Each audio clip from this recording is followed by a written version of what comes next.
महाराज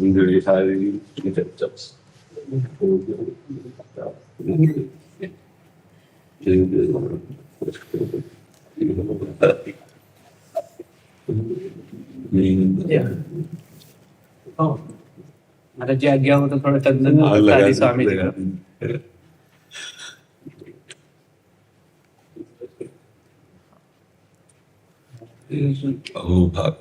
स्वामी जी का अभिषेक होता है महाराज जी चंदन से। चंदन महाराज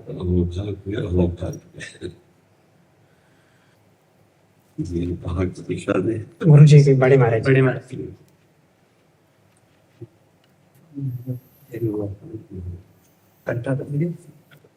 महाराज जी गुरु जी का प्रसाद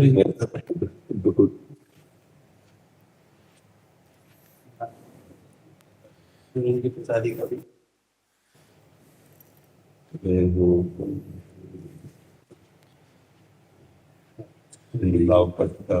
महाराज जी अभी सब जो साधक रटिया स्थान में भी रहते हैं, हम सब गुरु की अधीनता ही हमारा सर्वोपरि मतलब साधन भी है और साध्य भी है महाराज जी। उसमें कैसे तत्पर रहें गुरु आज्ञा में महाराज जी, जिससे हमें परम लक्ष्य की प्राप्ति हो।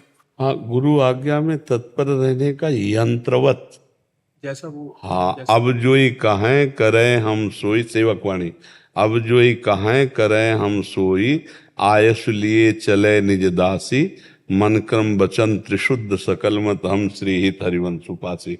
अपनी वाणी जी जैसे मन वचन कर्म से अब जैसी आज्ञा हो बस वैसे ही चलना है। यहाँ ज्यों ज्यों राखत हो त्यों त्यों रहियत हो हरि। जैसे जैसे आप रख रहे हो, जैसे आप कह दे खड़े रहो यहाँ, तो खड़े रहने से श्यामाजू की प्राप्ति हो जाएगी। बस अधीनता, गुरु की अधीनता, इष्ट की अधीनता की प्राप्ति सहज में हो जाती है, पर गुरु की अधीनता की प्राप्ति थोड़ा कठिन है। महासंगस्त दुर्लभो अगम्यो और अमोघस्य। अगम्यों का मतलब है कि उनकी आज्ञा में मन को मारकर निरंतर बने रहना थोड़ा कठिन है, और जो ये निर्वाह कर ले गया तो सारी बात बन गई। जो गुरु की अधीनता है वही प्यारी जू की अधीनता में पहुंचा देते। जो स्वामी जी के अधीन नहीं हुआ वो प्यारी जू के कभी श्रीअंग सेवा का अधिकार नहीं प्राप्त। जो स्वामी जी के अधीन है वही प्रियाजू की अधीनता को प्राप्त कर सकता है। तो प्रगट में जैसे आचार्य स्वरूप श्री स्वामी जी, तो प्रगट में स्वामी जी की ही भावना गुरु जी में करे। हमारे गुरु जी मानो हमारे स्वामी जी विराजमान है, इन्हीं के अधीन नित्य विहार है, ऐसी भावना करे और उनके अधीन रहे। जैसी वो आज्ञा करे तत्परता पूर्वक रात दिन उनकी सेवा में खड़े। कितना अगम्य है महापुरुषों की सेवा। अपने पूर्वाचार्य के चरित्र पढ़ करके जब देखते हैं, मतलब जानबूझ करके विरोध करवा रहे हैं, निकाल दे रहे हैं, और फिर सूक्ष्मता से देखते हैं अब गुरु भाव कितना है, अब गुरु भाव कितना है। अच्छा अब भी गुरु भाव है, और विरोध किया और निकालो, हटाओ, बिल्कुल हटाओ, सामने नहीं आना चाहिए। अब कैसा गुरु भाव है? बोले अब भी वही गुरु भाव है। बल याद हो गए जब श्री रसिक देव जी का होश उड़ गए, होश उड़ गए कि ऐसी गुरु निष्ठा, मतलब ये तो सेवा और फिर विरोध और तिरस्कार, और बिल्कुल ये खुले शब्दों में कि तुम हमारे हो ही नहीं। अब गुरु भाव कैसा है? वैसे ही ये चीज, इसे अधीनता कहते हैं।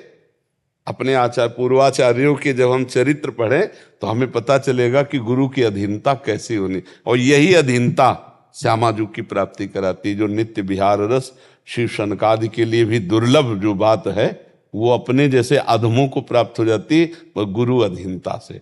अपने उपासना में ज्यादा अन्य साधनों का प्रवेश नहीं है, बस अधीन होकर के बस वाणी के गायन में और श्री जी की इस परिचर्या सेवा में पूरा जीवन समर्पित कर दे। ये है कठिन, क्योंकि मन बड़ा उद्दंड होता है ना, मन इधर उधर की दौड़ भाग करता है। पर जो गुरु कृपा पात्र हैं वो सीमा में रहते हैं, वो लक्ष्मण रेखा के अंतर्गत रहते हैं, उनकी बनाई हुई सीमा का उल्लंघन नहीं करते, तो प्रिया प्रीतम असीम सुख प्रदान करते हैं। और जो अपने गुरुजनों की आज्ञा का उल्लंघन करके फिर वो रस नहीं पाते, वो रस नहीं पाते। जीवन व्यतीत करना अलग बात है, और रस में प्रवेश पाना है अलग बात है। बहुत कृपा, बहुत कृपा। कुंज बिहारी इधर से आइए। श्री हरिदास।